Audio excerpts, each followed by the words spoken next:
Imagine the rain never really stopping. Not hard rain, just enough to keep everything wet. Your boots, your socks, the inside of your pack. You haven't eaten today, and you didn't eat much yesterday either. There's no fire tonight. Smoke travels farther than sound out here, and sound already travels too far. So you sit with your back against a tree root in the dark and wait for morning the way you'd wait for anything, without expecting it to be better. This isn't a story about combat. It's about the hours in between, the ones nobody photographs, spent hungry, wet, and alone, trying to make a single afternoon last until dark. It didn't happen to most soldiers, but for some, especially after becoming separated from their patrol or cut off during an operation, survival could suddenly become frighteningly simple. A radio that stopped working, a wrong turn taken at dusk when every direction looked the same beneath the canopy. Sometimes an injury slowed a man down until the others were gone. However it happened, the result was the same. No unit, no resupply, no way to call for help without giving away where you were. There was no tent and no dry ground to speak of. Shelter meant whatever the terrain happened to offer. A fallen tree, a shallow depression in the earth, a patch of canopy thick enough to slow the rain instead of stopping it. You didn't build a shelter here. You found one, or you didn't. And morning came the same either way. On the first day, hunger still felt like a problem with a solution. You still half believed the next meal might simply be waiting somewhere ahead. Rice balls wrapped in banana leaf. Cold rice, pressed into a fist-sized ball and wrapped in a banana leaf still damp from the rain. No seasoning and no fire needed. It had been cooked hours or even a day earlier when there was still time and cover enough to risk a small flame. Carried in a pocket, it was eaten a mouthful at a time instead of all at once. Cold rice held up well in the heat and didn't need reheating, which mattered more out here than taste ever did. It wasn't really a meal, it was time. Every small bite putting off the moment the jungle would have to provide the next one. The rice ran out faster than expected. It always did, with no shelter to return to and no supply line behind you. Whatever the ground offered next had to be enough. Manioc root. Manioc, better known as cassava, was commonly grown throughout rural South Vietnam and could sometimes be found in abandoned gardens or villages left behind during the war. Dug up with a knife or bare hands, it demanded care. Bitter varieties had to be cooked properly to break down the toxins inside, and cutting corners could leave a person violently sick. Still, it grew where little else did. A root left in the ground could wait weeks, sometimes months, until someone needed it. Boiled until soft, it was eaten plain, often too hot to hold comfortably. Nobody worried much about burnt fingers. They healed faster than hunger did. By nightfall, there was still no roof, no walls, no dry place to lie down. Finding food had taken most of the daylight. Finding somewhere to spend the night took whatever strength was left. The rain hadn't stopped. It never seemed to.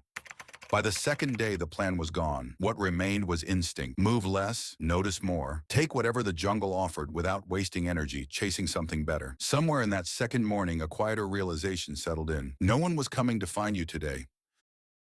Roasted grubs and beetle larvae.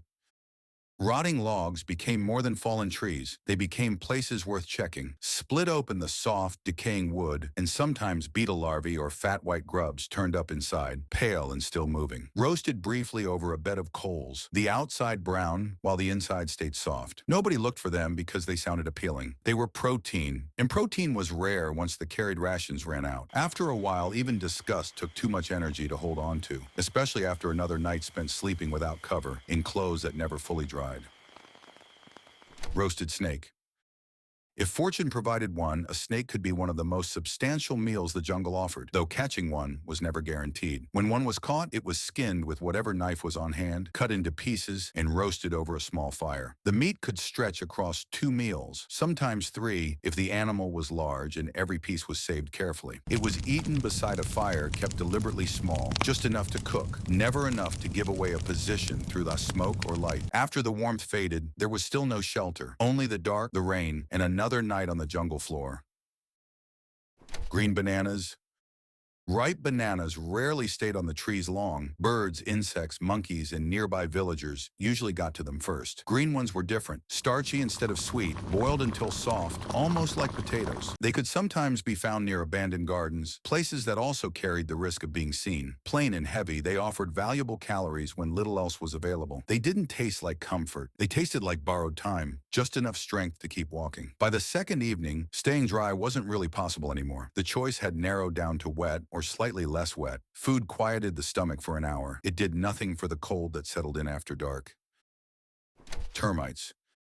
By now, the jungle no longer looked empty. It looked deceptive. Life covered almost every tree, every fallen branch, every mound of earth, though very little of it could safely be eaten. Termite mounds were one exception. Broken open with a stick or a boot heel, they released insects by the thousand, eaten raw or lightly toasted over embers for a milder, nutty taste. They were never anyone's first choice, but they offered protein that required little effort to obtain. No hunting, no traps, no waiting, only finding. When every unnecessary movement burned energy that couldn't be spared, that was worth something.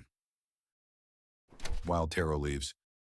Wild taro grew in damp places throughout the region, its broad green leaves looking inviting enough, deceptively so. Only someone who already knew how to identify the plant safely would risk eating it, since the leaves had to be boiled thoroughly, or the compounds inside would leave the mouth and throat burning for hours. Cooked properly, they turned into something close to leafy greens, bitter, soft, and filling enough to matter, eaten with the fingers since there was no reason to carry more than necessary. 2 days without proper shelter changes a person quietly. The hunger stayed, the rain stayed, but the expectation that either one would ease up had slowly begun to fade. By the 3rd day, hunger was no longer the loudest voice. Thirst, exhaustion, and the constant damp had taken its place. The jungle hadn't gotten easier to survive. You had simply gotten quieter inside it.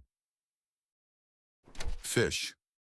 Flooded rice paddies or shallow pools, when they were nearby, sometimes held small fish trapped by receding water. There was no guarantee of finding any, but with enough patience they could sometimes be caught by hand. Cleaned with a knife and cooked whole over a small bed of coals, nothing was wasted. For a little while it almost felt like a real meal again. Almost. Water. Food kept a man moving. Water kept him alive. Streams, rain-filled depressions, or muddy puddles were often the only choices there were. When possible, it was strained through cloth to remove leaves and debris before being boiled over a small fire. The cloth made it look cleaner, but the boiling was what actually made it safer. It never tasted clean. It tasted like smoke, like mud, like effort. By now, clean wasn't the goal. Safe enough was. Each sip was taken slowly, since too much water on an empty stomach brought its own discomfort. Even something as ordinary as warm water had become a kind of comfort, not because it tasted good, but because it meant another day had been survived. There was still no shelter, no dry clothes, no place that felt safe enough for real sleep. The rain decided where the night would be spent, and there was nothing left to do but accept it. Wild fern shoots. Tender fern shoots could sometimes be gathered from damp patches of jungle, especially after heavy rain, though only certain varieties were safe to eat. Boiled briefly in water, they tasted slightly bitter, but added something fresh after days of living almost entirely on starch and whatever protein could be found. They filled the stomach only for a short while, but by the 3rd day, even a handful of cooked greens made another meal feel a little more complete.